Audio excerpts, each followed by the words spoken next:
Siapa tahu Paulus pernah bercinta dengan Papipo? Mana coba sejarah hidupnya, tunjukkan ke saya. Kalau Bu Darni sudah bisa menunjukkan sejarah hidupnya Paulus dari nol sampai dia meninggal masuk neraka dan tidak pernah kemudian mencerminkan ada sesuatu yang negatif, baru Bu Darni bisa ngomong. Tapi kalau tidak sejarah hidupnya, apa dasar ibu mengatakan dia orang suci? Hah? Mana sejarah hidupnya? Sudah bertobat. Dia sudah bertobat. Bertobat apa? Bertobat di mana? Yesus. Pilih Yesus mana? Mana ada Yesus pernah mengatakan dia pilih? Gak ada. Aku sendiri memilih itu, hei, Kisah Para Rasul 9 itu karangan asistennya Paulus sendiri. Itu adalah asisten Paulus yang mengarang itu. Yang saya tanya sejarah hidupnya. Sejarah hidupnya mana? Sejarah hidup Paulus mana? Ngapain dicatat sejarahnya yang sudah bertobat? Supaya kita tahu bahwa Paulus itu tidak pernah perkosa kucing. Dia penjahat sebelum dia bertobat. Itu aja tidak ada sejarah hidupnya, tidak sejarah hidupnya. Sedangkan tidak ada sejarah hidupnya saja Paulus keciduk, dia penjahat. Apalagi kalau ada sejarah hidupnya. Mana sejarah hidupnya kali Bang Paulus? Juma ini memang apa kali? Mana? Tunjukkan sejarah hidup Paulus dulu. Baca Kisah Para Rasul 9 ayat 15. Ayo. Ya cuma satu ayat itu. Cuma satu data itu sudah gitu. Dipilih, ngapain lagi kembali ke belakang? Ngapain lagi? Cuma satu data itu. Cuma satu data itu. Sudah bertobat, gitu. Ngapain Abang ingat-ingat masa lalunya? Ngapain diingat lagi? Kan sudah bertobat. Kalau Anda mengatakan bahwasanya Paulus itu sudah bertobat, oke, sudah bertobat katanya. Mana kelakuan Paulus setelah bertobat? Mana? Tunjukkan ke saya. Mana? Orang dia larang bersunat. Hah? Orang malah diajarkan makan babi, itu dibilang sudah bertobat. Kalau saudara bisa menunjukkan sejarah hidup Paulus, ngapain aja dia setelah bertobat, baru kita lihat, oh dia tidak pernah melakukan hal yang negatif. Tapi sejarah hidupnya tak ada. Maka orang bisa saja berkata dia pernah memperkosa kucing karena tidak ada sejarah hidup. Mana sejarah hidup Paulus? Dengar Bang Juma, ini sejarahnya lagi. Kisah Para Rasul 6 ayat 3. Dalam hal apapun kami tidak memberi sebab orang tersandung supaya pelayanan kami jangan sampai dicela. Masa cuma kayak gitu. Yang namanya sejarah hidup itu Bu Darni, mulai dia hidup. Sejarah hidup mulai dia hidup. Kapan dia hidup? Berapa tahun Paulus hidup? Semua tahun pertama, kedua dan seterusnya itu harus diceritakan. Itu sejarah hidup. Lah ini ngapain dicatat? Supaya ibu tahu. Begini Bu Darni, orang-orang Kristen itu suka menghina Rasulullah, Rasul kami, dikarenakan semua apa yang dalam hidup Rasulullah itu diceritakan. Nah sekarang yang adil dong, Paulus juga harus menceritakan sejarah hidupnya ngapain aja dari hari ke hari dong, supaya kita tahu untuk membandingkan dengan nabiku, Nabi Muhammad. Iya Bang Juma, Bang Juma, dengar dulu Bang Juma, Nabi Muhammad kan sudah mengenal Allah.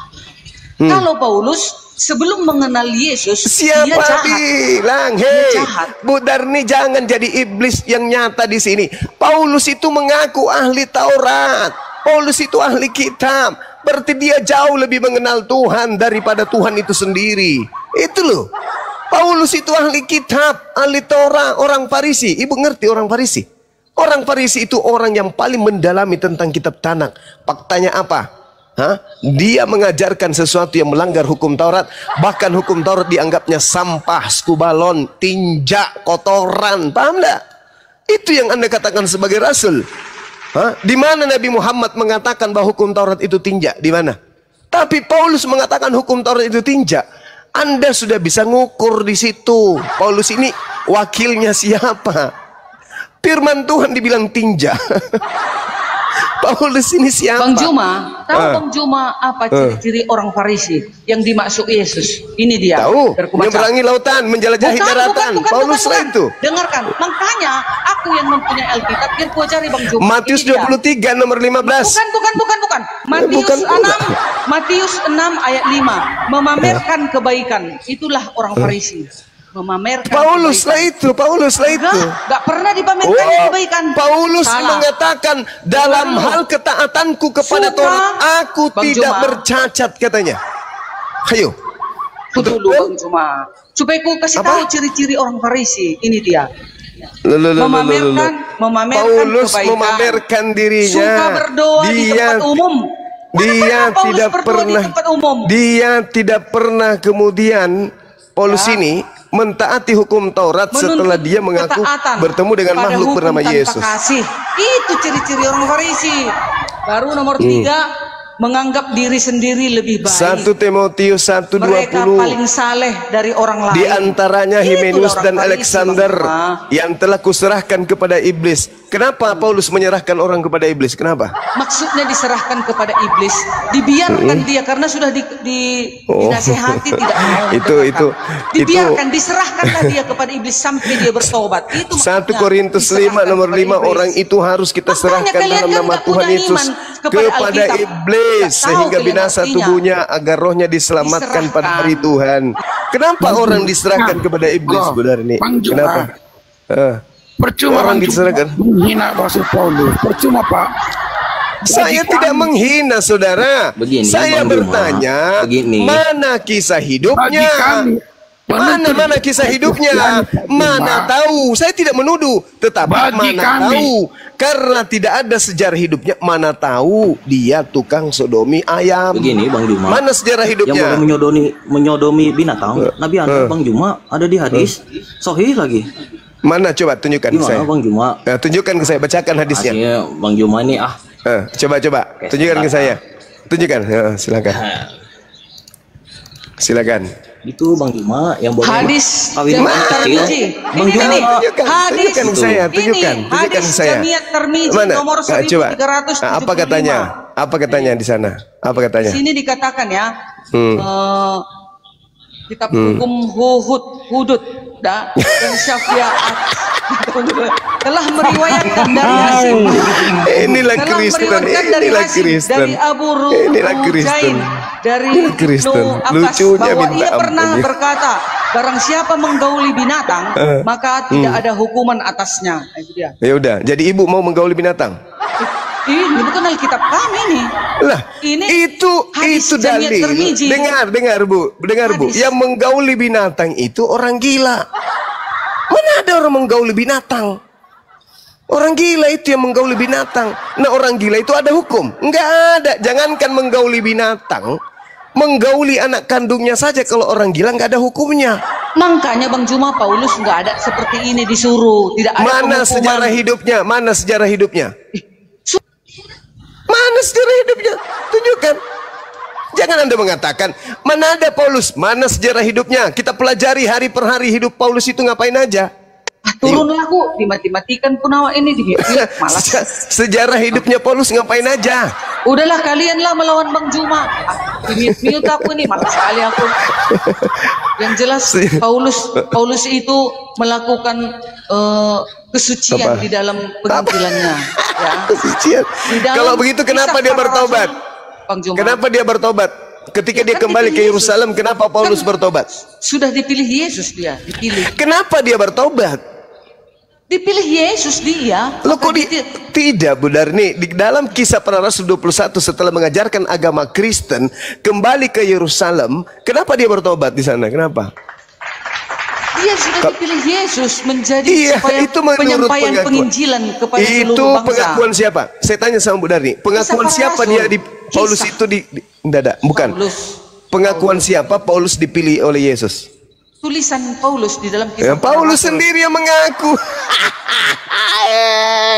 Terus, kupikir Yesus yang mengaku. Emangnya di Al-Quran siapa rupanya saksinya bahwasanya nggak ada saksi sebagai hak apa? Nggak ada saksi. Ya, coba Anda. Paulus juga begitu.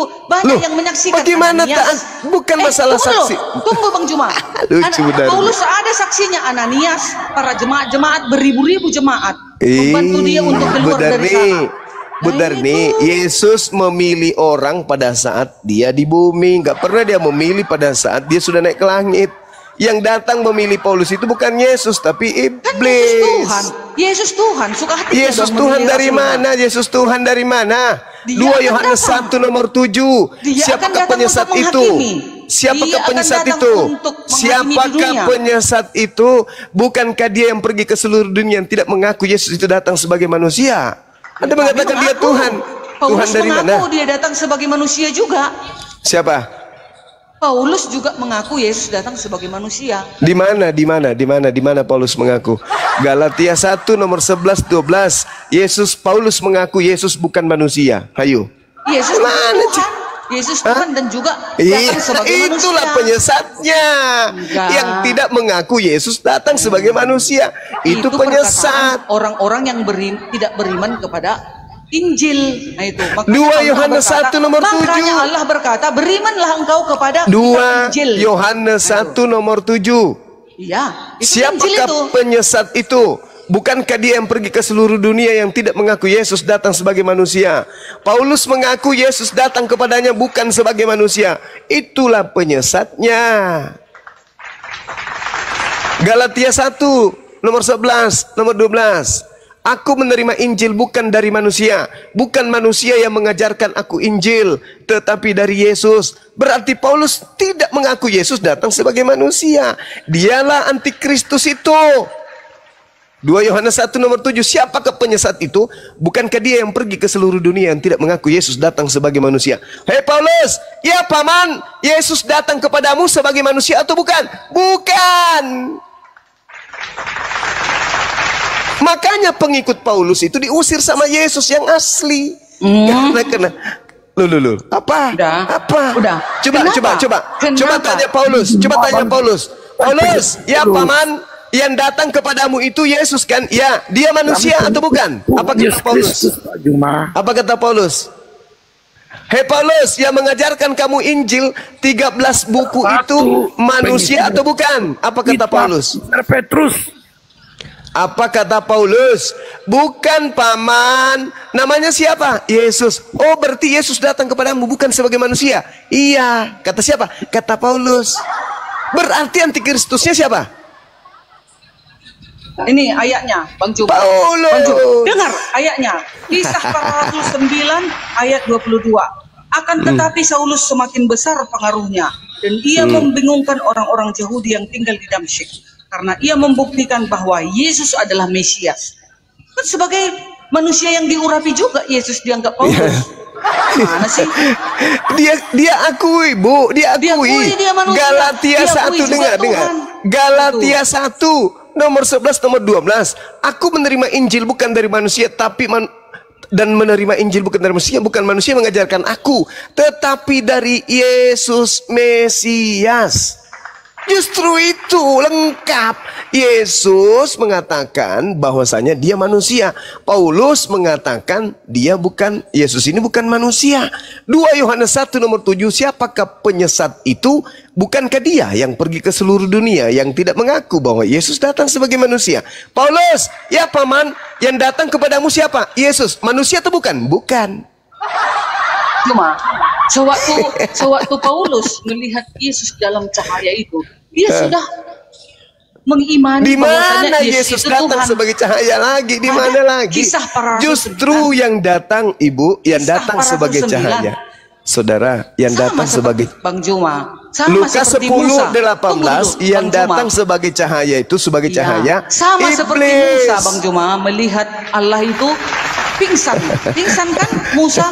Begitu juga dengan Paulus sewaktu melihat cahaya kemuliaan Yesus itu, pingsan dia, tak bisa makan dan minum, buta dia 3 hari loh Bang Juma. Sekarang permasalahannya adalah Yesus mengajarkan muridnya yang asli. Kalau ada yang mengaku bertemu dengan Yesus, jangan kamu percaya. Oke? Orang Yahudi tidak percaya kepada Paulus. Kisah para Rasul 24 nomor 5. Inilah dia Paulus, seorang yang penyakit sampar, yang pergi ke seluruh dunia, menyesatkan orang-orang Yahudi yang beradab di seluruh dunia. Dan dia adalah tokoh dari agama Kristen. Itu kata orang Yahudi. Kisah para Rasul 24 nomor 5. Itu loh katanya. Jadi orang Yahudi tidak percaya kepada Paulus. Ketika Paulus mengaku bertemu dengan roh di dalam padang gurun. Yang percaya kepada Paulus hanya orang Roma dan Yunani. Dari sanalah agama ibu, Roma Yunani. Udah, aku dulu ngomong. Bang Juma, kalau ajaran menyesatkan itu kan, ajarannya itu kan tidak baik kepada manusia. Contoh, Contoh. Membunuh daya, berzina, mengawini banyak wanita. Apalagi. Yang menjijikkan lah kepada manusia. Oke, yang pertama membunuh. Yang pertama membunuh. Seperti itu, Bang Juma. Yang pertama membunuh. Iya. Berarti membunuh Yesus itu adalah sesuatu yang tidak baik. Itu memang sudah dinubuatkan para nabi. Sudah tercatat. Bu Darni, kalau itu dinubuatkan, Bu Darni, kalau membunuh Yesus itu sudah dinubuatkan, Bu Darni, kenapa Yesus mengatakan bahwa yang mau membunuhnya itu adalah anak-anak iblis? Kenapa? Ya memang anak-anak iblis lah orang-orang Yahudi. Katanya dinubuatkan. Sudah dibuatkan melalui mereka lah itu terjadi. Kalau dinubuatkan berarti ada keinginan Tuhan untuk membunuh Yesus gitu. Oh, tidak seperti itu. Loh, jadi yang menubuatkannya siapa? Hanya kan Bang Juma kan tidak beriman kepada Alkitab Kristen. Jadi Bang Juma kan saya berbicara mengenai Bible Ibu. Bukan saya ngomong. Tunggu, Bang Juma, sedangkan di kalian aja penebusan kalian itu diserahkan kepada orang-orang Yahudi dan Nasrani. Dosa kalian sebesar gunung, dibebankan kepada orang-orang Yahudi dan Nasrani. Itu lebih parah, Bang Juma. Kalau kami, yang menebus kami, ya Tuhan itu sendiri. Tapi kalau kalian, penebusan kalian dibebankan, dosa kalian yang sebanyak gunung itu dibebankan kepada orang-orang Yahudi dan Nasrani. Itu lebih parah lagi, Bang Juma. Kami dong. Orang yang mau membunuh Yesus adalah orang yang tidak memperoleh firman di dalam dirinya. Karena mereka adalah anak-anak iblis. Itu kata Yesus. Orang yang mau membunuh Yesus adalah orang yang tidak memperoleh firman Tuhan di dalam dirinya. Loh, padahal menurut Bu Darni, di mana itu? Yohanes 8. Bentar. Silakan Anda baca. Nomor 40. Mulai dari nomor 40. Silakan.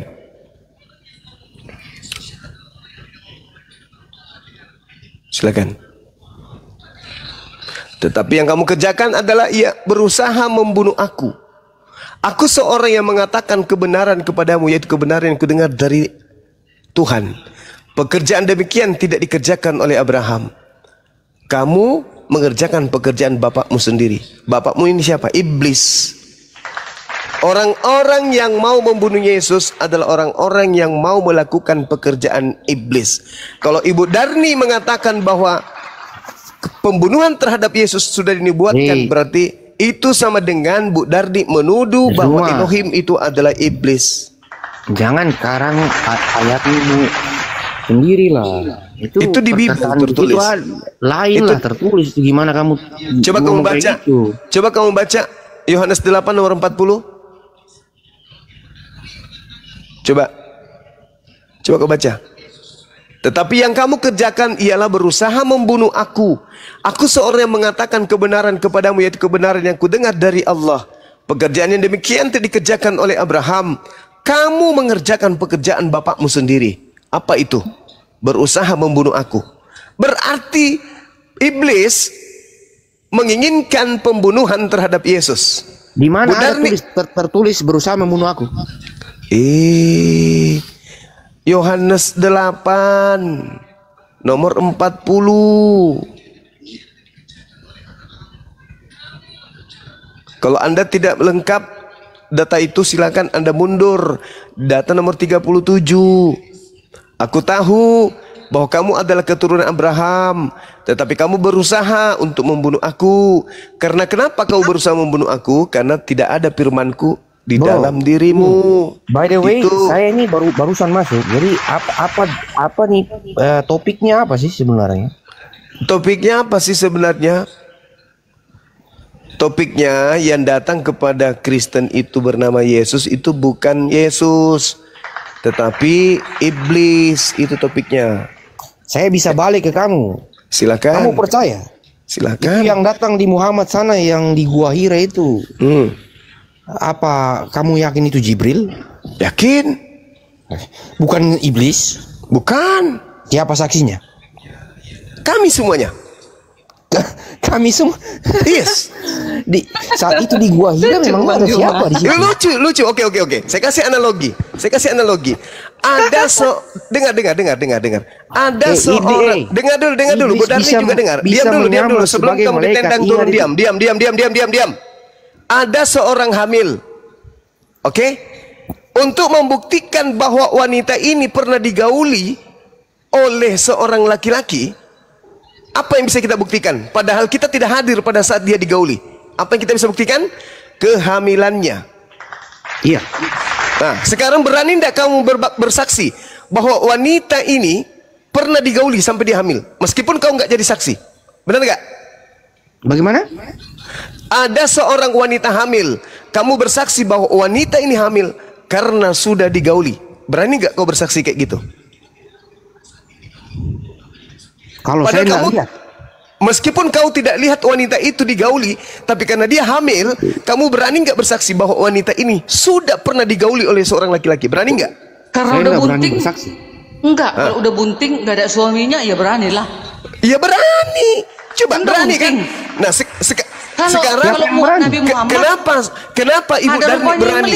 Kenapa Ibu Darni berani padahal Ibu tidak melihat dia digauli? Berani itu. Kenapa Ibu Darni berani padahal Ibu tidak melihat dia digauli? Karena udah kulihat dia bunting. Begitulah saya bersaksi tentang Al-Quran. Sedunia manusia bersaksi tentang Al-Quran, meskipun mereka tidak datang pada saat pewahyuan, tapi kebenaran Al-Quran sudah tertorehkan di atas muka bumi ini. Itulah kami menjadi saksi. Ya kami sekarang begitu. Kamu sekarang begini, dengar saya ngomong ya. Sekarang saya tanya kepada saudara. Dengar dulu. Dengar. Sekarang coba Ibu takar diri Ibu. Kita bagi-bagi lah. Sabar. Sekarang saya tanya ke Bu Darni. Lukas berkata bahwa Yesus bersunat pada hari ke-8. Pertanyaan saya, bagaimana Ibu bisa bersaksi tentang hal ini? Apakah Lukas melihat nonotnya Yesus? Sudah tercatat di kitab suci. Nah, sudah tercatat aja kan? Percaya. Hanya karena tercatat. Percaya. Karena itu kan sejarah. Lucu. Dan sejarah. Kan lucu. Ya mana sejarahnya? Di mana Lukas pernah bertemu dan melihat Yesus pada masa bayi? Tua mana itu Yesus dengan Lukas? Itu maka dicatat di situ. Iya, makanya pencatatannya ini Lukas melihat nonotnya Yesus atau Yesus memperlihatkan ke Lukas. Lukas, sini masuk ke sarung, lihat nih. Si botak udah mulai. Oh, guruku Tuhanku sudah disunat. Begitu. Dan begitu. Lukas itu maksudnya. Lukas itu memang sudah dipilih oleh Allah untuk menuliskan itu. Diberikan ilham. Di mana tertulis? Di mana tertulis? Percaya kepada Allah. Di mana tertulis bahwa Lukas diberi ilham? Setiap manusia yang dipilihnya untuk meneruskan pekabarannya. Di mana tertulis itu, Bu Darni? Itu nyatanya sudah dicatat si Lukas. Kalau Hairil Anwar juga hadir pada saat itu dan menulis, apa bedanya dengan Lukas? Bedanya di mana? Sama-sama menulis. Kenapa kemudian tulisan daripada Barnabas ditolak? Maria, Andreas, Filipus ditolak, sama-sama menulis. Jadi kenapa ditolak? Bang Juma, jadi surat Al-Jin, siapa yang kalian percaya? Surat Al-Jin, surat Kursi, surat sapi betina. Diwahyukan oleh Roh Kudus kepada baginda Rasulullah Muhammad sallallahu alaihi wasallam. Enggak nyambung Ibu ini. Tidak nyambung. Ibu nggak nyambung. Roh Kudus pun nggak kau kenal cuma. Dengarkan saudara Tondi. Roh Kudus nggak kenal cuma. Dengar Tondi, dengar. Orang Kristen Indonesia aja yang mengenal Roh Kudus karena mendengarkan dari Islam. Paham kau?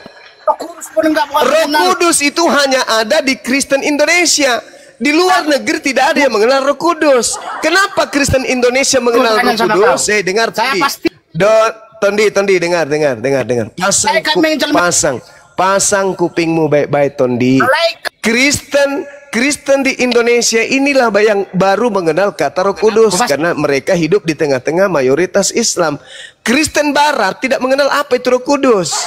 Roh Kudus itu diambil dari Al-Quran oleh Lembaga Bible Indonesia, Tondi. Dasar iblis, nggak tahu dia kalau dia ditipu sama iblis. Gua hero. Jangan Bang bilang Roh Kudus itu nggak dikenal orang Coba Bu Darni. Bilangan ada.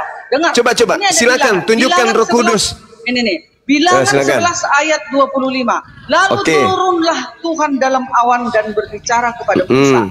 Kemudian diambilnya sebahagian dari roh yang dihinggap pada dan ditaruhnya atas 70 itu. Ketika roh itu hinggap pada mereka seperti nabi. Nah, itu roh. Sesudah itu tidak lagi. Kenapa Bang Juma bilang nggak dikenal orang bangsa? Yang saya tanya Roh Kudus, Bu Darni.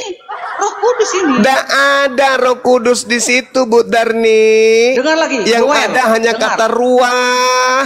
Bang Juma, dengar lagi. Di dalam Mazmur 51 ayat 13. Ini Daud ya, ini Raja Daud. Tadi bilangan itu kitab Musa. Sekarang Raja bilangan Daud, tidak ada kata Roh Kudus, Bu Darni. Roh itu Roh Kudus.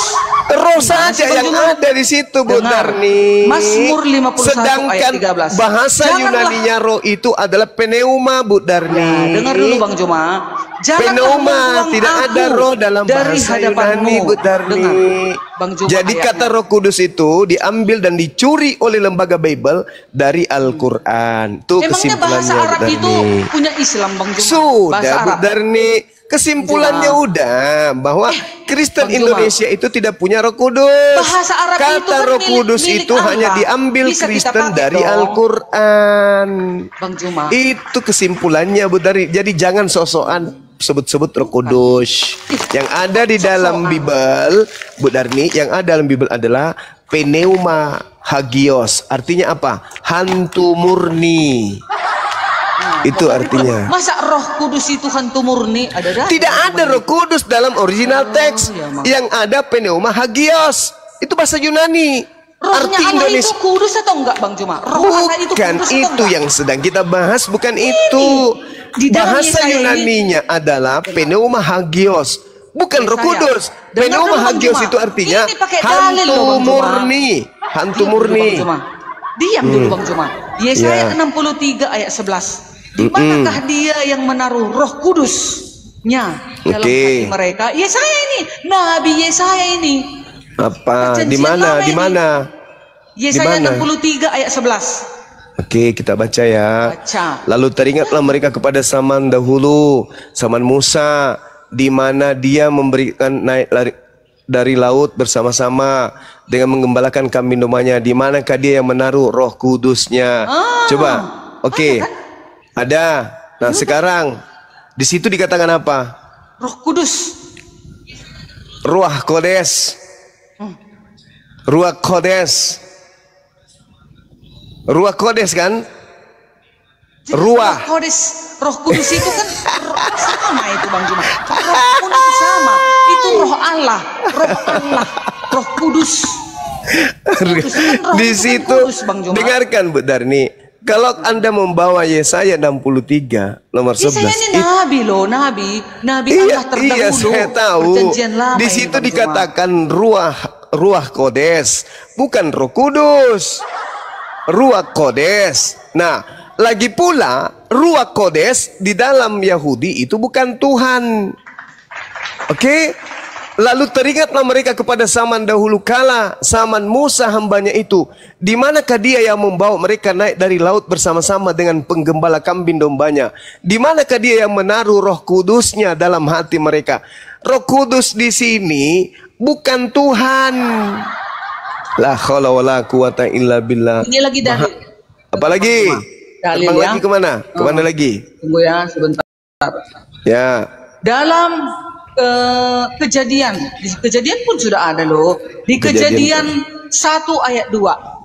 Dan Roh Allah melayang-layang di atas permukaan air.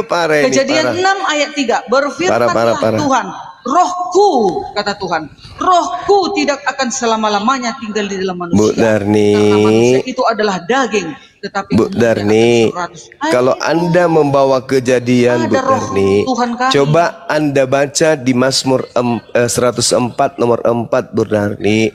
Di situ dikatakan ruah. Ruah itu ternyata apa artinya? Angin. yang membuat angin sebagai suruhan-suruhanmu dan api yang menyala sebagai pelayan-pelayanmu. Angin bahasa Ibraninya apa? Ruah. Berarti Kejadian 1 nomor 2, ruah Elohim melayang-layang itu adalah angin Tuhan. Angin Tuhan dengar yang melayang-layang. Apalagi terbang ini, lagi. Mazmur, kayak mana Bang Juma mengartikan ini angin? Tengok ya. Mazmur 104 ayat 30. Apabila engkau mengirim rohmu, mereka tercipta dan engkau membaharui muka bumi. Kayak mana itu? Di mana? Angin. Mazmur 104 ayat 30. Mazmur 104 nomor 30 itu sama Bu Darni. Di situ berbicara mengenai gimana angin itu? Ruah itu kan, apabila engkau mengirim, mereka tercipta dan engkau membaharui muka bumi. Ya udah, dikasih roh, nafas. Angin di situ dikasih Bu roh kepada Darni, manusia bisa diartikan angin. Bisa diartikan angin. Macam mana angin biar bisa tercipta manusia itu? Hei, tidak ada yang bisa tercipta tanpa angin Bu Darni kalau berbicara mengenai kehidupan. Bu Darni, apabila engkau mengirim anginmu, mereka tercipta dan engkau membaharui. Loh, tanya Bang Juma ini mengerti. Astagfirullahaladzim, ya Allah ya Karim. Ya Allah ya Karim. Bu Darni, Anda paham tidak? Dengar. Anda paham tidak bahwa ada beberapa tumbuhan yang hidup dan bertumbuh hanya karena tiupan angin? Bagaimana kemudian mereka dibuahi? Bagaimana kemudian bunga itu bisa mekar karena tiupan angin? Anda nggak paham itu. Artikan ini dulu Bang Juma. Dengar ya. Apa? Mazmur. Tunggu ya. Mazmur. Mazmur berapa lagi? Mazmur Yesaya banyak ini. Tunggu ya. Mazmur 61 ayat 1. Ini Raja Daud ini. Roh Tuhan Allah ada padaku. Jadi angin Allah ada padaku. Macam mana Bang Juma ini? Iya, apa masalahnya? Roh Tuhan Allah ada padaku. Oleh karena Tuhan telah menguras aku. Ia telah mengutus aku untuk menyampaikan sama yang di dalam kitab Ayub, Bu. Dan merawat orang-orang yang remuk sama hati. di dalam kitab Ayub, Bu Darni. Sama di dalam kitab Ayub 27 nomor 3. Di situ tertulis apa? Selama napasku masih ada padaku dan ruah Elohim masih di dalam lubang hidungku. Angin itu. Dengarkan dulu, ini lagi. Apa lagi? Yehezkiel 37 ayat 14. Ini Yehezkiel Nabi ini Bang Juma. Aku akan memberikan rohku kepada dalammu sehingga kamu hidup. 37 ayat 14. Kayak mana angin membuat hidup? Aku akan memberikan rohku. Angin itu oksigen Bu Darni. Rohku itu besar loh. Astagfirullahaladzim, ya Allah ya Karim. Bang Juma, dengar Bang Juma. Aku nggak mau Bang Juma itu masuk neraka nanti. Aku kepingin Bang Juma juga masuk surga ya. Nenekmu kipir enak kali. Aku akan memberikan rohku ke dalammu sehingga kamu hidup kembali. Dengar, sehingga kamu hidup kembali dan aku akan membiarkan kamu tinggal di tanahmu. Itu roh itu memberikan kita hidup. Oh, bukan angin. Bang Juma ini ada aja. Loh, jadi yang tadi itu Ayub 27 nomor 3 itu apa coba? Coba. Selama napasku masih ada padaku dan ruah Elohim masih di dalam lubang hidungku. Apa yang Anda pikirkan di dalam lubang hidungnya itu apa? Tahu Bang Juma artinya itu apa? Apa? Roh, nafas. Roh itu ada di lubang hidungku. Itu maksudnya Bang Juma. Maka kita hidup, maka manusia itu hidup. Berarti ruah Elohim itu bukan Tuhan, bukan? Tuhan dong. Kalau tidak ada Tuhan itu gak hidup manusia ini. Jadi menurut Bu Darni, Tuhan itu ada di lubang hidung. Rohnya itu nafas Elohim itu dihembuskan kepada manusia. Parah. Udahlah Bu Darni. Udahlah Bu Darni. Banyak ayat ini Bang Juma, banyak ayat. Udahlah Bu Darni, Anda salah menerjemahkan kitabnya orang Yahudi. Kenapa? Karena orang Yahudi tidak menyembah roh, sedangkan Kristen itu penyembah roh. Nah, ibu ingin supaya orang Yahudi Tuhannya roh. Oh, nggak bisa. Orang Yahudi tidak menyembah roh. Yang menyembah roh itu ajaran animisme, ajaran politeisme, menyembah roh. Orang Yahudi tidak menyembah roh. Ruah Elohim orang Yahudi artikan udara atau angin. Tidak ada itu ruah Elohim diartikan seperti yang Anda artikan. Anda kan Kristen, penyembah roh. Bang Juma, ayat. Anda kan penyembah roh. Ayatnya lagi Bang Juma. Dengar dulu ayat ini. Benar nih. Orang Yahudi menyembah roh atau tidak? Capek aku, Bang Juma. Udah banyak kali dalil. Iya, orang Yahudi menyembah roh atau tidak? Masih Bang Juma tolak. Aduh. Ku tanya dulu. Orang Yahudi menyembah roh atau tidak? Rob itu apa? Rob atau rob? Tanya dulu. Orang Yahudi menyembah roh atau tidak? Kan tidak. Orang Kristen menyembah roh atau tidak? Menyembah roh. Kristen itu penyembah roh. Wahyu 5 nomor 7. Aku melihat roh Elohim, roh Theos, bertanduk 7 bermata 7, dan itulah ketujuh roh Theos. Kristen penyembah roh, Yahudi bukan penyembah roh. Ada ayatnya, Yohanes 4, Bang Juma, Yohanes 4 ayat 24. Allah itu roh, dan barang siapa menyembah dia, menyembahnya dalam roh dan kebenaran. Itu Kristen. Tolong tunjukkan di dalam kitabnya Yahudi bahwa Elohim itu adalah roh. Tunjukkan. Udah dari tadi gue bacakan. Itu tidak ada, itu keterangan Bu Darni. Roh Elohim, roh di dalam dirimu, atau aku hembuskan roh ke dalam tubuhmu, atau aku hembuskan rohku ke dalam tubuhmu. Loh, memang roh kita ini roh Tuhan. Kejadian 6 nomor 3, aku mencipta rohku tidak selama-lamanya ada dalam diri manusia, sebab mereka hanya hidup 120 tahun saja. Rohku tidak selamanya ada di dalam diri manusia. Bukan berarti roh yang dimaksudnya adalah aku Tuhan itu sendiri masuk. Tidak. Rohku itu maksudnya roh yang aku ciptakan dengan tanganku sendiri, kusimpan dalam diri manusia. Jadi ruah Elohim artinya ruah ciptaan Elohim.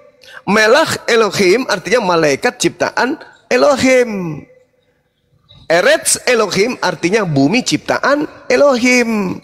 Samayim Elohim artinya langit ciptaan Elohim. Bukan berarti bait Elohim artinya Elohim itu adalah bait, rumah. Enggak. Berarti roh Elohim artinya sama seperti ruah Elohim, sama seperti bait Elohim. Yaitu sesuatu yang disandarkan kepada yang punya. Begitu. Bukan berarti Tuhan itu adalah roh, Tuhan itu adalah gunung, Tuhan itu adalah angin, Tuhan itu adalah rumah, Tuhan itu adalah langit, Tuhan itu adalah malaikat. Bukan kayak begitu, Darni. Jadi artikanlah kitabnya Yahudi sesuai dengan apa yang orang Yahudi artikan. Jangan Anda mentang-mentang Anda nyembah roh, kitabnya orang Yahudi Anda diartikan semua bahwa Tuhannya Yahudi roh. Kan ditertawakan sama yang punya kitab, Bu. Kristen, Yohanes 4:24. Dewa itu adalah roh, maka sembahlah dalam roh. Iya, itu dewanya Kristen, pahamnya kita. Yang datang kepada Paulus ngaku-ngaku Yesus itu adalah roh. Itu bukan Yesus. Itu kalau Yesus itu manusia. Lagi, Bang Juma, lagi dalil. Zakaria 4 ayat 6. Maka berbicaralah ia, Zakaria. Makanya nggak ada kitab kalian kan? Zakaria nggak ada, itu kitabnya Yahudi. Mazmur nggak ada. Itu kitabnya Yahudi, Bu Darni. Itu kitabnya Yahudi, Bu Darni. Kalau kami pencuri, kalau kami penyamar, Bu Darni, seperti yang dinubuatkan oleh Yesus, maka siapa yang melarang kami menggunakan terjemahannya kitabnya Yahudi, lalu kami tempelkan ke Al-Quran? Siapa yang melarang? Nggak ada kan? Sama seperti kalian. Kalian mengambil kitabnya Yahudi dalam bentuk terjemahan. Itu kan bukan kitab kalian, Bu Darni. Iya, dengar. Zakaria 4 ayat 6. Maka berbicaralah ia, katanya. Inilah firman Tuhan kepada Zerubabel, bunyinya. Bukan dengan keperkasaan dan bukan dengan kekuatan, melainkan dengan rohku. Nah itu Tuhan semesta alam. Itu rohnya. Jadi dengan angin, firman semesta alam, gitu. Aduh, Bu Darni, tidak semuanya roh itu angin, tergantung konteks. Tapi meskipun tergantung konteks, tidak ada dalilnya Elohim itu adalah roh. Iblis itu roh, itu baru betul. Tapi kalau Tuhannya orang Yahudi bukan roh. Ngerti nggak ibu? Roh itu adalah makhluk. Tuhannya Yahudi bukan makhluk. Tuhannya Kristen makhluk memang. Itu roh. Tidak semua kata roh di dalam kitabnya Yahudi itu artinya makhluk berupa roh. Bukan. Roh kadang angin. Sama seperti di Al-Quran. Al-Quran roh itu bisa diartikan Al-Quran. Roh bisa diartikan malaikat. Roh bisa diartikan kekuatan. Roh bisa diartikan ciptaan yang ada pada diri manusia. Roh bisa diartikan malaikat-malaikat di langit. Tergantung konteks. Nah, Kristen ini beda. Kristen itu penyembah roh. Kenapa? Karena Kristen itu dari Roma, bukan dari Yahudi. Pahami dong, Bu. Kenapa kemudian Anda mengambil kitabnya orang Yahudi, Anda tempelkan di agama Anda? Karena semua istilah-istilah roh dalam kitabnya orang Yahudi, Anda katakan itu adalah Tuhan. Padahal tidak. Ruah Elohim melayang-layang. Ruah Elohim ada di dalam hidungku. Ruah Elohim datang kepada Musa. Ruah Elohim diberikan kepada para utusannya. Yesus pun mengatakan itu dalam Yohanes 3 nomor 34. Siapa yang diserahkan tugas untuk menyampaikan firman, maka ruah Elohim ada padanya sampai tanpa terbatas. Ada berapa orang yang diserahi tugas untuk menyampaikan firman? Banyak. Musa, Daud, Salomo, Yeremia, Daniel, Samuel. Pada diri mereka diberikan roh Tuhan tanpa terbatas. Kata siapa?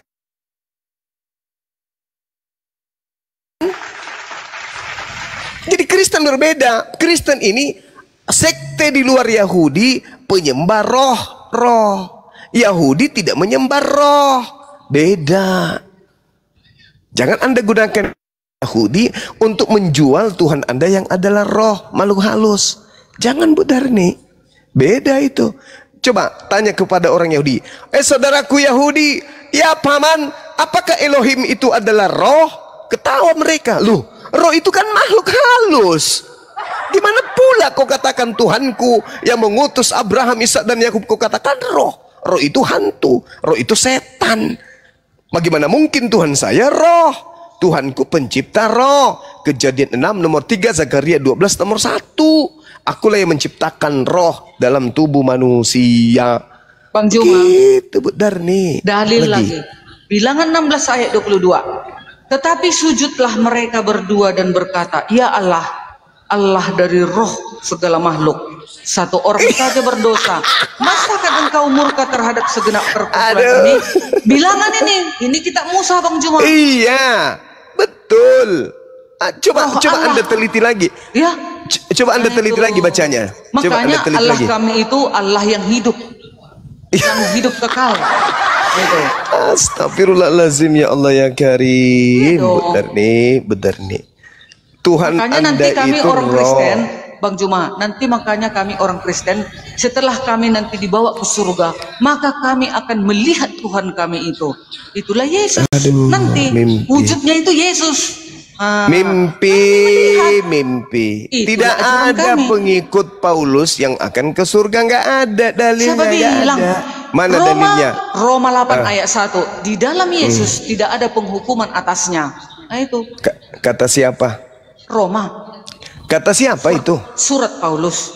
Iya, dari mana Paulus dapat ilmunya? Ya, kan dia kan pilihan Yesus. Itu dia. Di situ masalahnya. Ya, Yesus tidak pernah mengenal Paulus. Yang mengenal Paulus itu adalah Yesus KW yang datang kepada Paulus dengan yang datang kepada Bani Israel. Itu berbeda. Pendapat tidak bisa. Tidak bisa. Pendapat di luar dari yang beriman kepada Injil. Sekarang kutanya sama Maria. Maria, ya paman, yang kau lahirkan manusia atau bukan? Manusia. Tuhan. Sudah jelas Tuhan, malaikat berkata kepadanya dari Roh Kudus. Nah, engkau akan menamai dia Immanuel, Allah beserta kita. Bu Dari, boleh nggak membacakan satu dalil Yohanes 1:51? Bisa nggak? Ini pengakuan Yesus loh. Iya. Silakan pengakuan Ibu. Yesus waktu dia di bumi kan? Iya, silakan Anda baca. Baca dulu dong. 5. Yohanes 1 nomor 51. Oh, Yohanes 1. Bentar ya. 51 ke 9. 51 ayat 50. Yesus berkata, Yesus menjawab, katanya kepada karena Karena aku berkata kepadamu, aku melihat engkau di bawah pohon ara, maka engkau percaya. Engkau akan melihat hal-hal yang lebih besar daripada itu. Lalu kata Yesus kepadanya, aku berkata kepadamu, sesungguhnya engkau akan melihat langit terbuka dan malaikat-malaikat Allah turun naik kepada anak manusia. Anak manusia itu Yesus. Nah, berarti Yesus mengaku sebagai anak apa? Anak Allah. Mati Mija. Inilah orang Kristen. Anak manusia. Itu baru betul. Itu gelarnya anak manusia. Berarti Yesus mengaku dengan mulutnya sendiri dirinya anak manusia kan? Iya, karena dia yang datang sebagai kepada Paulus, manusia. Yang datang kepada Paulus anak manusia atau bukan? Yang datang kepada Paulus itu cahaya Yesus. Anak manusia atau bukan? Anak manusia masih. Anak manusia itu yang datang kepada Paulus. Tapi di dalam cahaya itulah Yesus. Bu Darni, Galatia 1:12 Paulus sendiri mengaku dengan mulutnya. Memang. Sebab aku menegaskan kepadamu, Paulus menegaskan, aku menegaskan kepadamu, saudara-saudaraku, bahwa Injil yang kuberitakan itu bukanlah Injil manusia, karena aku bukan menerimanya dari manusia, tetapi dari Yesus. Yes. Apa yang salah? Yesus manusia atau bukan? Dia datang sebagai manusia. Astagfirullahaladzim. Sebelumnya dia firman. Astagfirullahaladzim, ya Allah ya Elohim menjadi manusia. Yohanes 1 ayat 14 Bang Juma. Yesus mengaku dirinya manusia. Paulus menerima Injil bukan dari manusia, nyatanya tapi dari Yesus. Bang Juma, sewaktu Yesus di bumi, gak pernah Yesus menolak Maria dan bersama-sama ibu-ibu yang lain menyembah kaki Yesus. Lalu kapan Yesus itu sebagai bukan manusia, Bu Darni? Kapan dan di mana itu? Ya, mulai sebelum di mana? Ini ada. Aku adalah yang awal dan yang akhir. Astagfirullah. Sebelum Abraham itu di kitab Wahyu, Bu Darni. Itu bukan Yesus manusia. Itu Yesus lain, Bu Darni. Wahyu 1 ayat 8. Wahyu 1 ayat 8. Aku adalah yang awal dan yang akhir. Iya, itu bukan Yesus, Bu Darni. Astagfirullahaladzim. Emangnya Bang Juma, emangnya Allah mau akan datang, Bang Juma? Astagfirullah. Akan datangkah Allah? Bu Darni. Bu Darni, kutanya dulu sama Bu Darni. Yesus berkata sebelum dia terangkat ke langit. Ingat ya, kitab Wahyu itu ditulis di Patmos tahun 100. Yesus di tahun 33 mengatakan, segala firman yang engkau berikan telah aku sampaikan kepada mereka. Pertanyaan saya, di tahun 33, apakah kitab Wahyu itu sudah ada atau belum? Ya, itu tetap firman kan? Bukan begitu. Bu Darni, ini iblisnya terlalu kencang. Iblisnya terlalu kencang, ibu ini. Gajinya Bu Darni dari iblis besar kali ini. Kutanya sama Bu Darni, Yohanes 17:8, segala firman yang engkau berikan. Yohanes 17:8, segala firman yang engkau berikan telah aku sampaikan kepada mereka. Pertanyaan saya, apakah kitab Wahyu sudah ada pada saat itu? Ya, memang pada saat itu ya belum ada lah. Belum ada. Segala firman, segala firman yang kau berikan kepadaku telah aku sampaikan kepada mereka. Emangnya salah Wahyu tidak ada. Salah rupanya Tuhan menunjukkan segala sorga itu kepada Yohanes di Pulau Patmos. Segala firman yang Tuhan berikan kepadaku telah aku sampaikan. Ada enggak kitab Wahyu? Tidak ada. Berarti firman yang di kitab Wahyu ini firman dari mana? Itu firman dari para rasul dong. Dari mana firman ini yang di Pulau Patmos ini dari mana? Kan Yohanes itu diperlihatkan Allah segala Bu Darni, Yohanes hidup bersama dengan Yesus hanya sampai usia 33 tahun, Bu Darni. Diperlihatkan Allah. Mari kita jujur. Mari kita jujur. Dan segala firman yang Yesus terima dari Tuhan telah Yesus sampaikan pada saat itu juga, yaitu tahun 33. Kitab Wahyu ditulis tahun 100. Itu siapa yang berfirman di situ? Siapa? Kan diberikan penglihatan kepada Yohanes Pembaptis. Siapa yang berfirman kepada penulis kitab Wahyu? Siapa? Diberikan segala kuasa penglihatan di dalam mimpi kepada Yohanes. Maka Yohanes mengetahui bahwasanya begini loh keadaan surga itu. Ditunjukkan Allah kepada dia. Ditunjukkan Yesus kepada siapa? Kepada Kenapa Yohanes. Yesus Kenapa Yesus menubuatkan akan datangnya Yesus palsu? Kenapa? Karena Yesus palsu. Iya, Yesus menubuatkan adanya Yesus palsu. Cuma dibilangnya nanti ke akhir zaman, kalau aku ada di sana, aku ada di sana, jangan kau percaya. Oh, bukan akhir zaman itu. Akan menyambar kilat dari timur ke barat. Itunya salah Yesus. benar, itu bukan akhir zaman. Itu bukan akhir zaman itu. Itu bercerita akhir tentang bukan. Akhir Coba Anda baca lengkap Bu Arni. Baca lengkap. Di Matius 24 itu kan tertulis. Itu bukan bercerita tentang akhir zaman, Bu.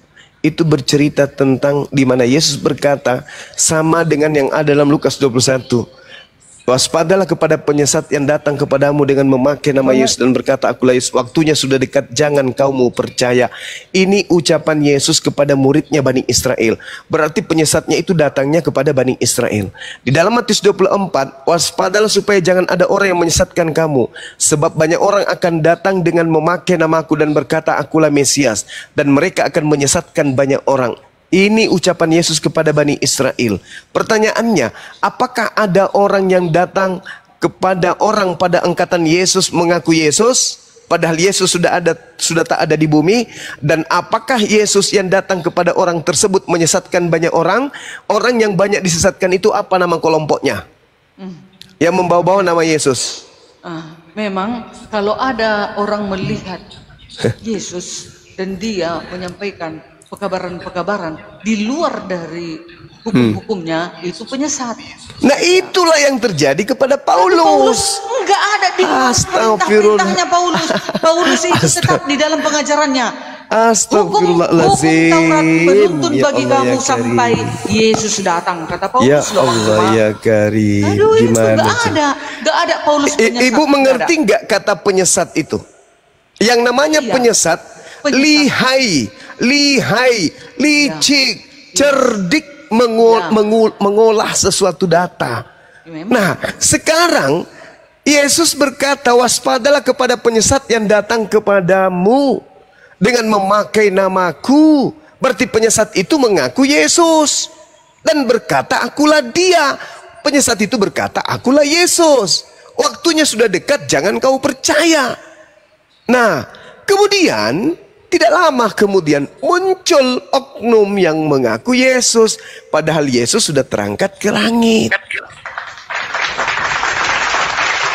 Ini tergenapi nubuatan Yesus, menyesatkan banyak orang. Pengikut Yesus palsu yang datang di tahun 52 kepada Paulus, itu pengikutnya namanya Kristen.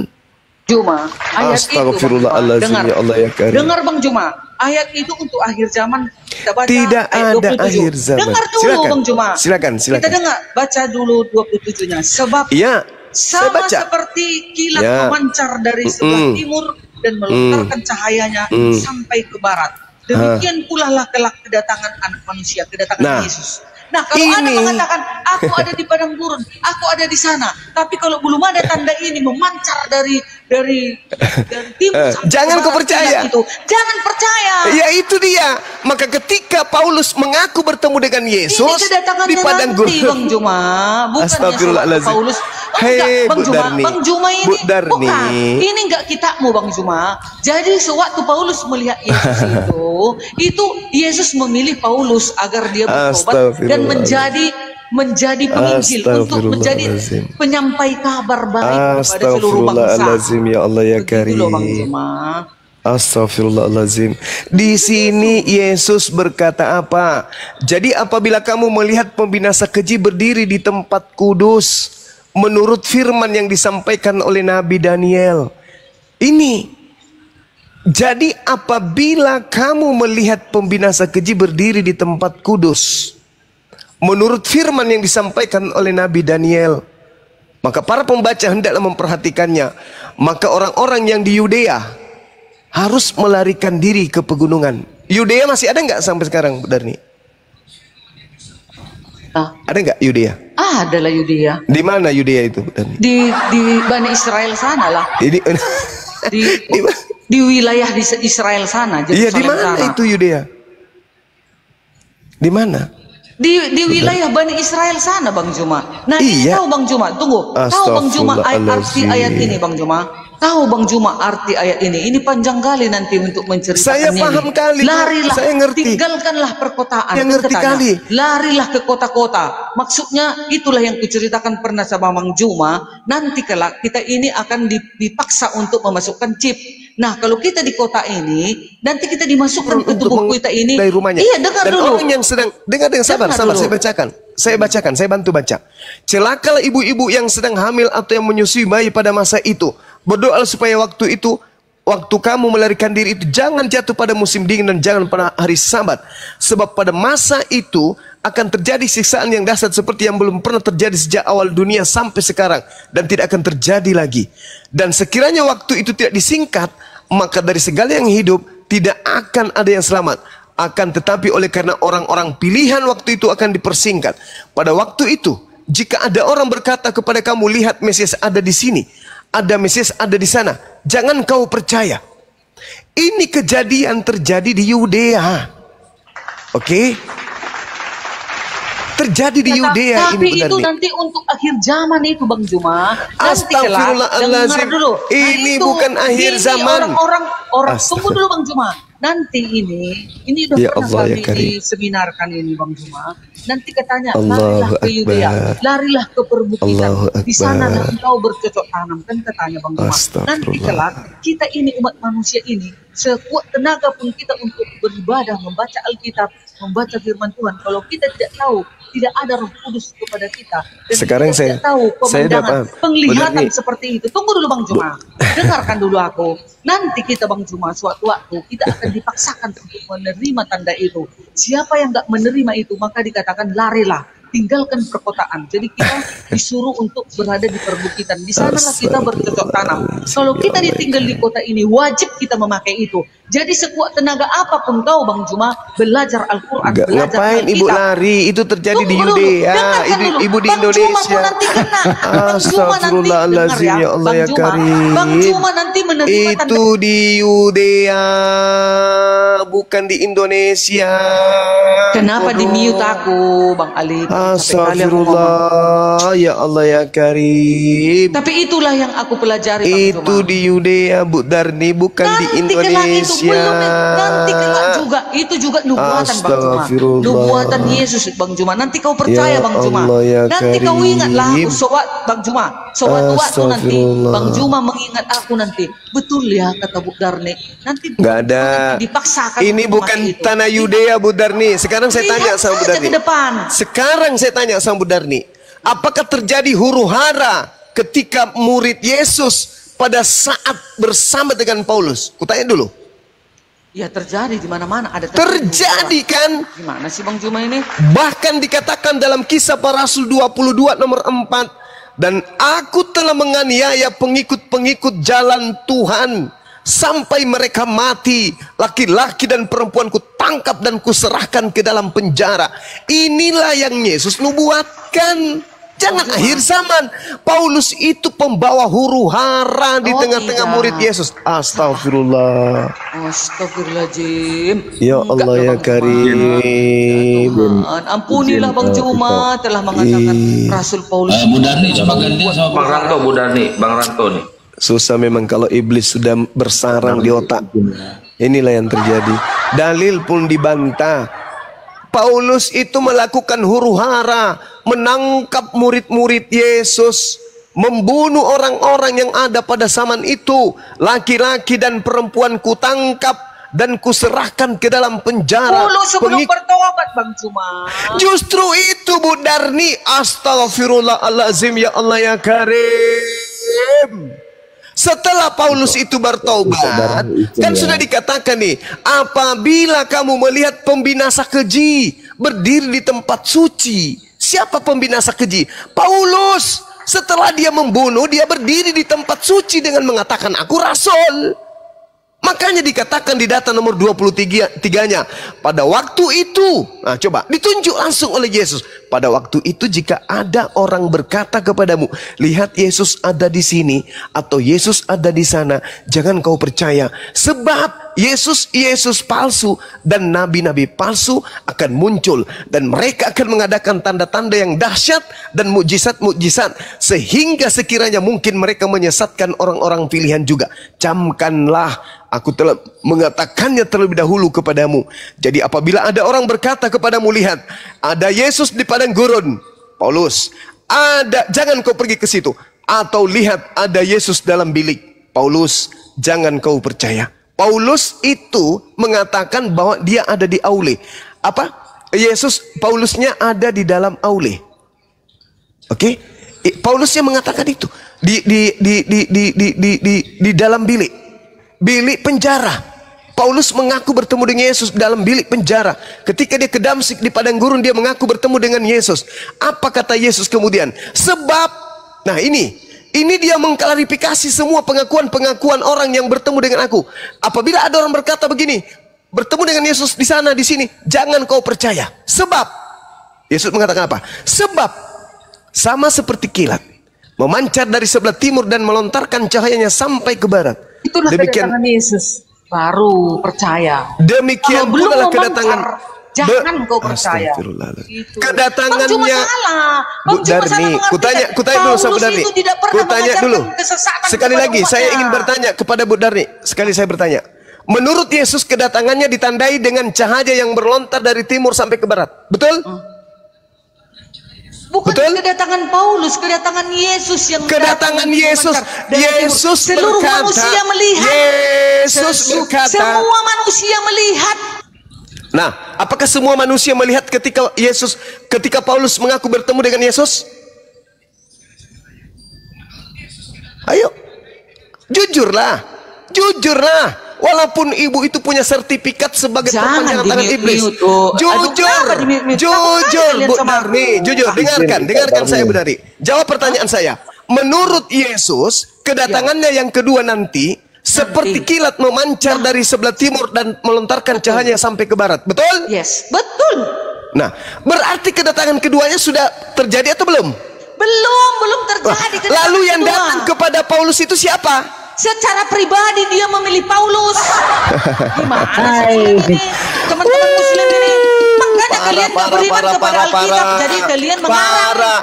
Justru Paulus itu, dengar. Justru Yesus mengatakan, kalau ada orang mengaku secara pribadi bertemu dengan aku, jangan kau percaya. Siapa bilang gak percaya kalau Yesus memilih aku untuk menuntun aku ke jalan yang benar? Bukankah Yesus mengatakan, apabila ada orang berkata bertemu dengan aku, jangan kau percaya, sebab kedatanganku nanti ditandai seperti kilat yang menyambar dari timur sampai ke barat. Botol sebenarnya Bang Juma, botol berarti ya. Botol Bang Juma. Nggak tahu Bang Juma arti ayat 27 itu. Nantinya setelah kedatangan yang kedua kali, kilat memancar dari timur ke barat. Oke. Sekarang kedatangannya yang keberapa yang datang kepada Paulus itu, Bu Darni? Belum, itu hanya sebagai dipilih Bang Juma. Astagfirullahaladzim, ya Allah karim. Justru Yesus berkata, jangan kau percaya kalau ada orang berkata bahwa astagfirullahaladzim. Bu Darni, coba kata Yesus di data nomor 30-nya, Bu Darni. Pada waktu itu akan nampak anak manusia di langit, dan semua bangsa di bumi akan meratap, dan mereka akan melihat anak manusia itu datang. Betul. Nah, sekarang pertanyaan saya, apakah itu sudah terjadi? Belum, nanti kelak. Berarti yang datang kepada Paulus ini siapa? Yang datang kepada Paulus Yesus, tapi belum. Astagfirullahaladzim. Astagfirullahaladzim. Ya Allah ya Karim. Bu Darni, dengarkan saya, Bu Darni. Dengarkan saya. Habis ini Anda boleh turun. Nggak ada orang Islam bisa kau tipu, Bu Darni. Dengarkan saya. Yesus, dengar. Yesus berkata, waspadalah kepada penyesat yang datang dan mengaku akulah dia. Sebab kedatanganku diawali dengan kata sebab. Sebab kedatanganku sama seperti kilat memancar dari timur sampai ke barat. Demikianlah pula lah kedatangan anak manusia.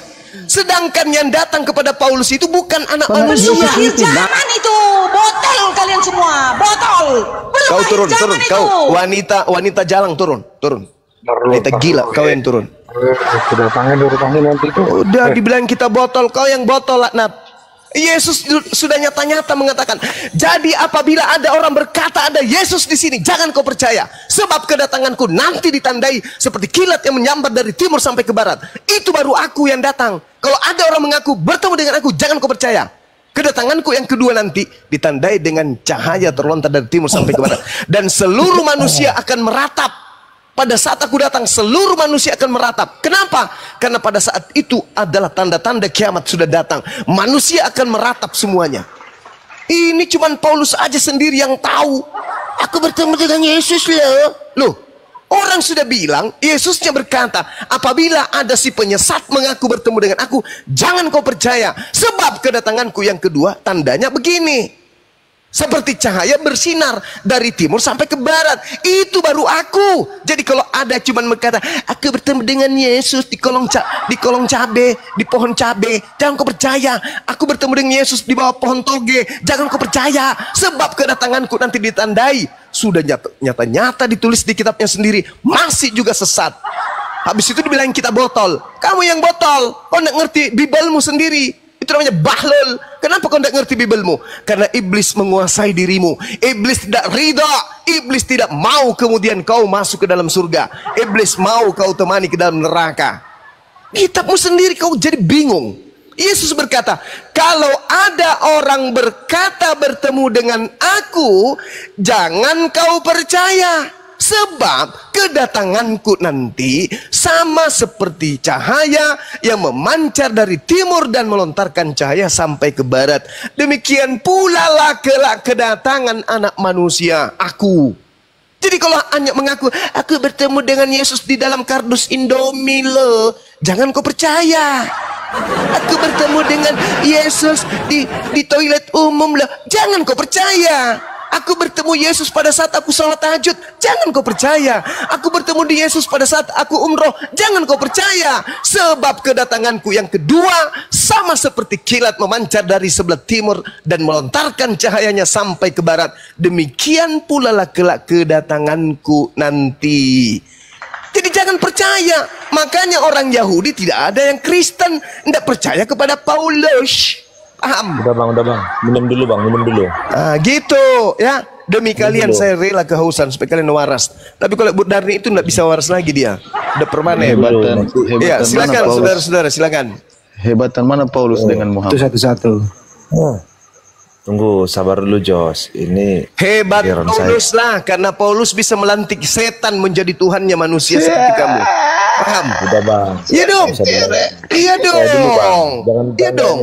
Paulus berhasil menjadikan iblis bertahta di bumi dengan dia disembah mengatasnamakan Yesus. Iblisnya datang mengaku Yesus. Penyesatnya datang mengaku Yesus. Itu enggak saya berbicara mengenai fakta. Yesus berkata penyesat datang dengan memakai nama siapa? Yesus. Datang enggak Yesus kepada Paulus? Datang. Mengaku enggak Paulus? Mengaku. Di mana tertulis? Galatia 1:12, nomor 11-12. Aku menerima Injil bukan dari manusia. Bukan manusia yang mengajarkan Injil kepadaku, tetapi Yesus. Pertanyaannya, ada enggak Yesus bukan manusia? Ada enggak? Sedangkan Yesus sendiri mengaku, malaikat naik turun dari langit ke bumi menemui aku yang adalah anak manusia. Sedangkan Yesus mengatakan, waspadalah kepada penyesat yang datang kepadamu dengan memakai nama Yesus dan berkata, akulah Yesus, jangan kau percaya, kata Yesus. Hayo. Sedangkan Paulus berhasil membuat kalian gila dengan menyembah Yesus yang bukan manusia. Paham sama sini? Itulah hebatnya Paulus. Bilang, bukan levelku dia itu. Itulah hebatnya Paulus. Dia mampu menjadikan iblis laris manis disembah oleh orang Kristen. Itulah hebatnya Paulus. Paulus bilang bukan levelku dia itu. Itulah hebatnya Paulus. Mampu menjadikan iblis kemudian menjadi Tuhan bagi orang Kristen. Dan ingat, apa bukti bahwa Paulus berhasil menjadikan iblis menjadi Tuhannya Kristen? Baca Matius 7 nomor 15 sampai nomor 23. Apa kata Yesus? Di akhir zaman kelak banyak orang memanggil aku Tuhan. Bukankah kami mengusir setan, bernubuat, bermujizat pakai namamu, wahai Yesus?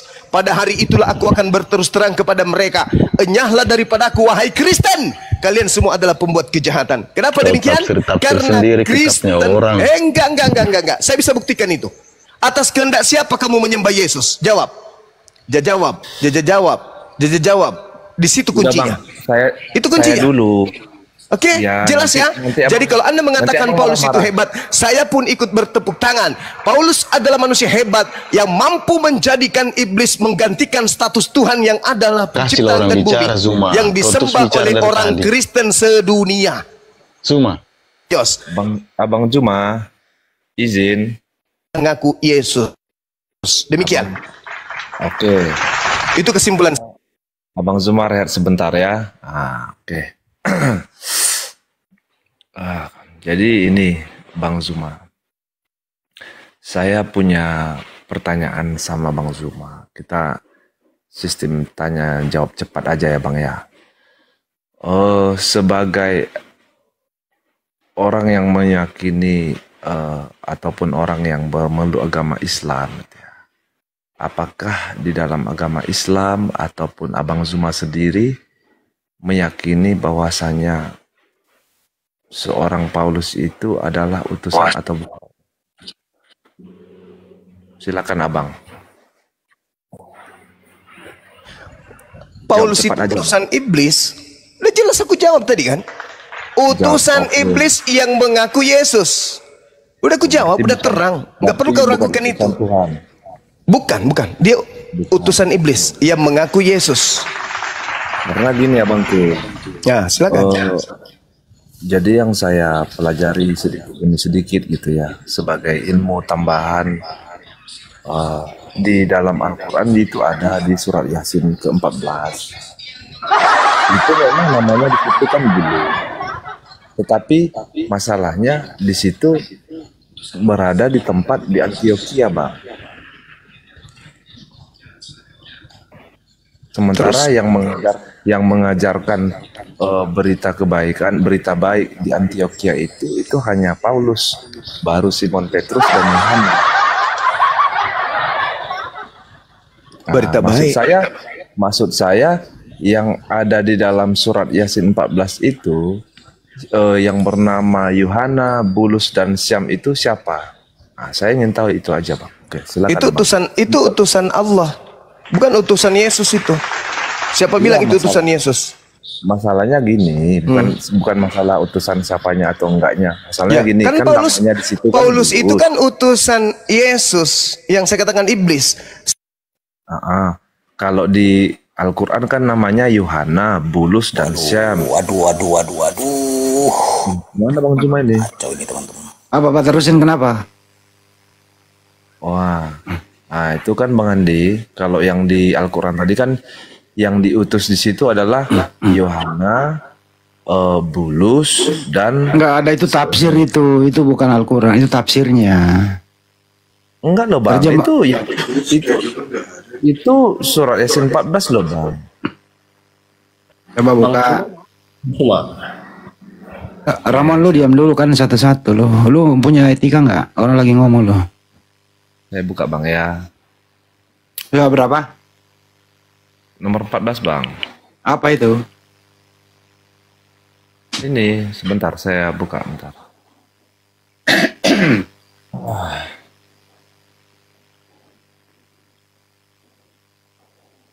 Ini kan.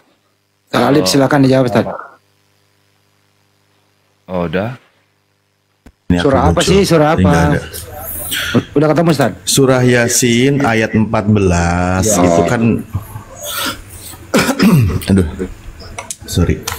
Ya, itu sebenarnya pendapat penafsiran orang-orang, bahkan di kalangan waktu itu zaman masa tabi'in. Jadi banyak orang yang mu'alaf waktu itu. Jadi memasukkan pendapat bahwa di situ ada nama Paulus gitu kan, Paulus, Yohana dan Sam'un. Pendapat seperti itu dijelaskan oleh Imam Ibnu Katsir di dalam kitab Bidayah wa Nihayah adalah pendapat do'ipun jidan, pendapat yang sangat do'ip yang tidak bisa diambil barometer kebenarannya gitu. Seperti itu Pak, siapa ini yang bicara itu, tadi? Pak jadi tafsirnya itu, udah dijawab itu. Bukan ayat Al-Quran, bukan. Nggak ada di Al-Qurannya. Di Al-Qurannya nggak bunyi begitu. Benar. Tapi kau tadi mengatakan Al-Quran. Iya, maksud saya mengutip dari surat Yasin 14, kan ada 2 utusan dan 3. Bukan surat Yasin itu tafsir. Iya, saya tahu itu tuh tafsirnya, bahwasanya yang diutus itu orang pertama tuh ini. Udah dijawab Ustadz Alif itu. Tadi maksud saya itu dijawab. ini, Bang.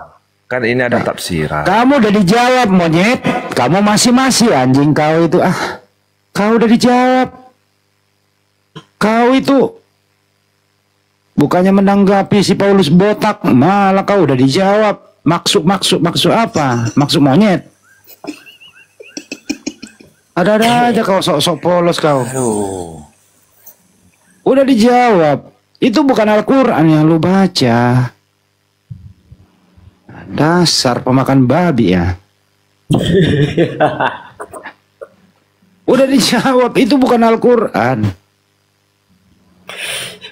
Paulus ya, baik, mungkin itu bentar dulu, itu tadi tafsir yang tidak bisa kita pegang karena udah pendapat pribadi tadi. Udah Ustaz Ali udah menjawab loh. Langsung dijawab lagi, menurut saya, menurut babi itu kau. Saya rasa itu Hanso juga udah sering bertanya, itu udah 74 kali setengah dia bertanya itu kan. Itu aja melulu. Sedangkan pertanyaan menyumbang gak ada yang bisa menjawab. Mana silsilah Paulus itu? Ada Kristen bisa menunjukkan silsilah Paulus mulai dari dilahirkan sampai dia digantung. Ada ya? Kan gak ada juga. Bukannya topik itu yang Anda perkuat dulu.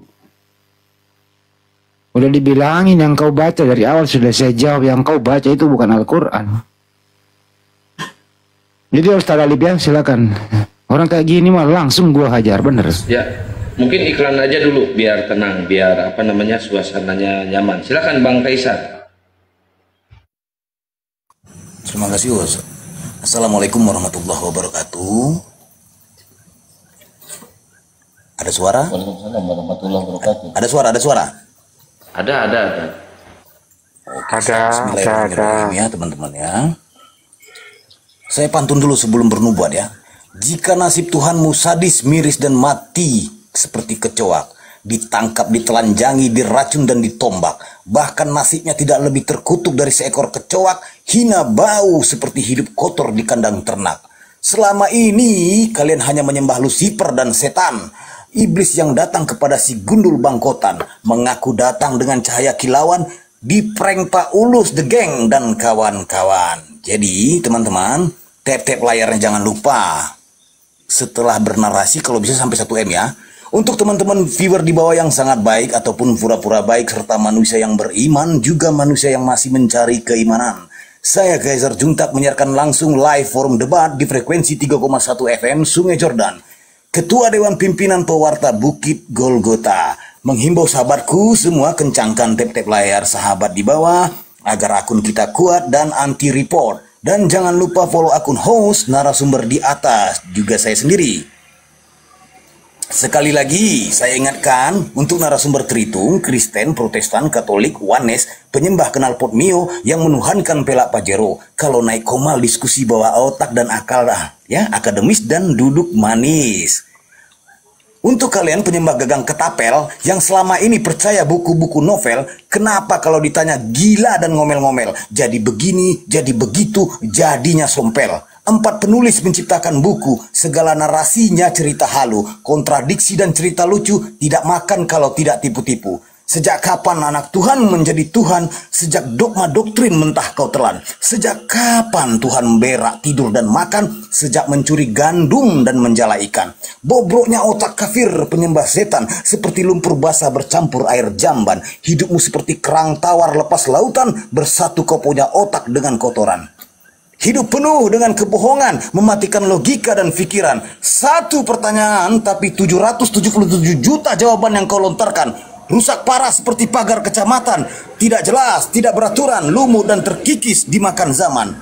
Ingat, segala daging halal boleh kau makan, terkecuali daging sandal dan rodaban. Segala daun-daun boleh kau konsumsi, terkecuali daun pintu jendela dan terali besi. Segala air juga boleh kau minum dan telan, terkecuali pecahan air ketuban. Selamat datang di kebenaran bagi yang menerima dan selamat berkoar-koarlah kalian seperti mencari ketiak ular. Stay tune. Itu si Noah itu selalu itu yang dibawa kalau ketemu. Selalu itu yang dibawa. Udah berapa kali dijawab, Ustaz Tata menjawab. Pernah juga dijawab oleh Ustaz Wafi. Ustaz Ali udah berapa kali menjawab itu? Surat Yasin ayat 14. Udah bosen sih sebenarnya. Iya. Tapi masih ngeyel tiap hari gitu loh. Diulang-ulang.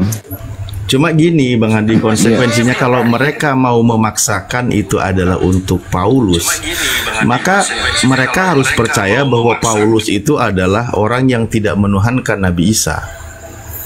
Karena ajarannya tauhid, tidak ada yang menuhankan Nabi Isa gitu. Itu kalaulah mau paksakan kan gitu. Karena ayat itu tidak mengajarkan tentang bahwa utusan itu adalah yang menuhankan Nabi Isa gitu. Itu pendapat-pendapat itu kan dari dalam tafsir Ibnu Katsir. Di mana tafsir Ibnu Katsir itu ketika membahas satu ayat, membuat sebuah riwayat, ketika riwayat itu tersiar di tengah mereka gitu loh. Ada pendapat ini menyebutkan nama ini. Dan pendapat-pendapat itu diperjelas lagi oleh Imam Ibnu Katsir dalam kitabnya Al-Bidayah wa Nihayah, bahwa pendapat-pendapat ini adalah sangat lemah. Artinya doi pun jidan itu tidak bisa dijadikan sebagai patokan gitu. Gurunda, assalamualaikum warahmatullahi wabarakatuh. Waalaikumsalam warahmatullahi wabarakatuh. Apa yang sakit, Dinda? Mulai Yesus yang kau aniaya. Bangkit kembali. Berapa aku sudah jahitan itu? menerima 38 akun. Berapa jahitan itu kena tembak? Berapa jahitan? 3 jahitan. Jadi begini ya, saudara-saudara Kristen, dengarkan ya. Terkait dengan surah Yasin, itu jawabannya ada di ayat 29. Allah Subhanahu wa taala kemudian menjelaskan, A'udzubillahi minasyaitonirrajim. In kanat illa sayhatan wahidah fa idzahum khamidun. Tidak ada siksaan terhadap mereka melainkan dengan satu teriakan saja, maka seketika itu mereka mati semuanya. Sekarang pertanyaan saya, di Antioquia pada zaman Paulus ada di sana? Apakah ada kemudian diberitakan mati sekampung di sana? Atau se-Antioquia? Ada enggak? Ada enggak? Ada enggak?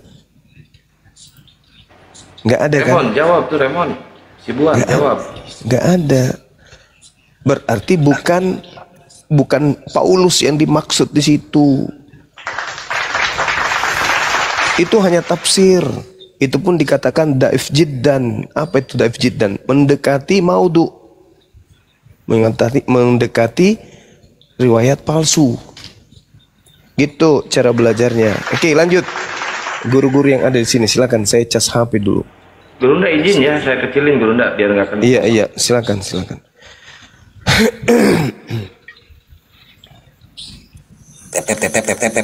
Teman-teman, 1M cepat. 2 menit 1M. Saya curiga ya, tombak yang dipakai ini tulang ikan yang dimakan Yesus ini yang pakai tombak.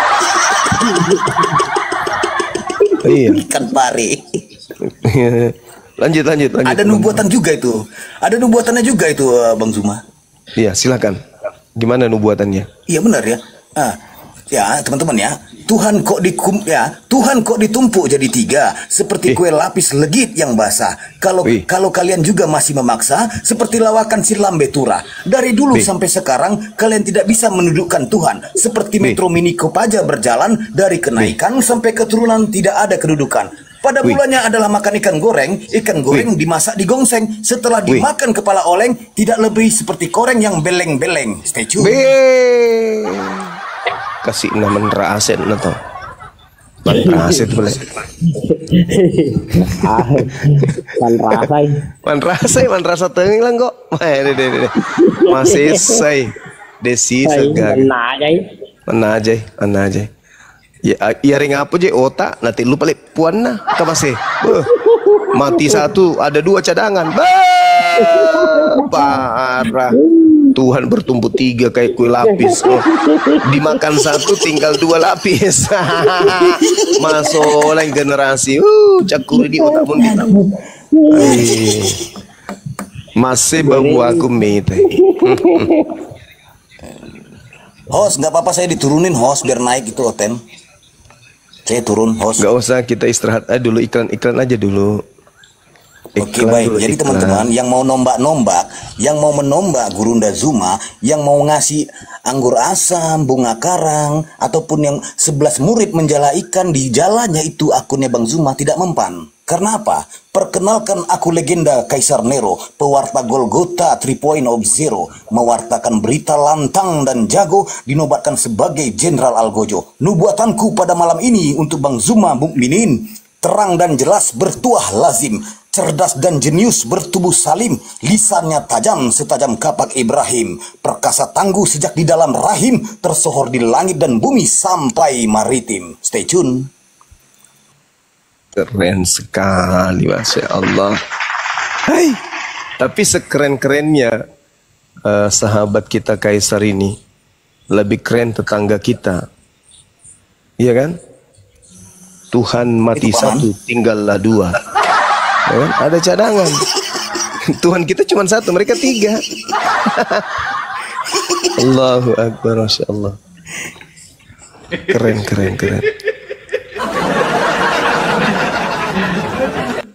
Parah gue lapis.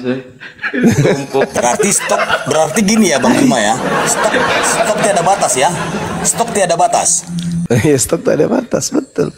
Pada saat dia ditombak, itu dari sisi manusianya, bukan keilahiannya. Wah, nggak bisa mati dia, nggak bisa. Pokoknya nggak ada.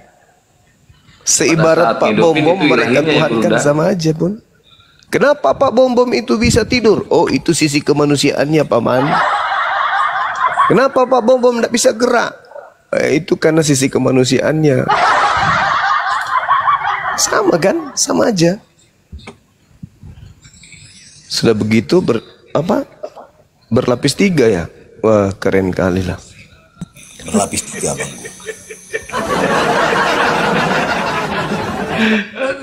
Sibuan. Epilepsi. Epilepsi apa ini? Susah ini namanya. Bang Handi kayaknya tidur ini ya. Ustaz Alif. Saya juga mau mengucapkan terima kasih banyak kepada sahabat-sahabat yang dengan setia mengikuti channel Zulkifli M. Abbas Official. Di awal tahun 2025 subscribernya tembus 400.538. Alhamdulillah. Alhamdulillah. Ya, saya berharap di tahun 2025 itu bisa tembus 500 ya kawan-kawan. Kurasa kalau orang yang nyimak diskusi kita ini mensubscribe channel-channel kita, itu dengan mudahnya kemudian, karena di Indonesia ini khususnya, itu ada berapa penduduk Islam di Indonesia? 200 juta lebih. 200 juta loh. 200 juta. Masa di antara 200 juta ini nggak bisa nembusin sampai 1 juta gitu kan? Harusnya kan, kalau kita lihat euforia daripada sahabat-sahabat netizen, harusnya channel-channel umat Islam yang ikut debat memperjuangkan akidah itu sudah tembus jutaan semuanya dalam waktu setahun. Nah, oleh karena itu mari kita menghimbau sahabat-sahabat yang ada di YouTube, tolong di-share kemana saja channel kita ini semua untuk di-subscribe, di-like dan juga ya komen lah sekali-kali gitu kan ya. Nah, termasuk channelnya Forum Debat, Dinda Unirifa, channel Alif channel, Handi Selebes channel, Bible Berjalan, kemudian siapa lagi? Tahta channel, Unirifa MOW. Ya, Unirifa MOW. Mana lagi? Bang Glenn ada channel gak? Punya saya dosen debat. Ya, dosen debat. Abangku nggak ada. Ya, jadi teman-teman kita yang ada di luar sana, yuk silakan yang ada di TikTok, silakan di subscribe channel-channel kita supaya kita. Saya ada Bang Zuma. Ada channel apa itu? Ada Pewarta Golgota. Pewarta Golgota, channel YouTube-nya Bang Kaisar. Silahkan sahabat-sahabat sekalian, gitu ya, supaya channel-channel ini kuat gitu loh. Tembuskan kemudian ke angka jutaan channel-channel kita. Teman-teman kita coba bayangkan nih, yang buka koma Dinda Alif, Andy Slebes, teman-teman kita Unirifa, Bang Kaisar, Bang Glenn, itu nggak tidur loh setiap malam dari pagi sampai subuh besok. Begitu aja tuh setiap hari. Nah, berharap supaya teman-teman bisa mendapatkan edukasi terkait diskusi lintas agama untuk mempertebal iman dan membentengi akidah umat Islam dari gerakan-gerakan pendangkalan akidah dari para misionaris. Tadi di channelnya Dinda Julius, sahabat lihat bagaimana misionaris itu terang-terangan, ya.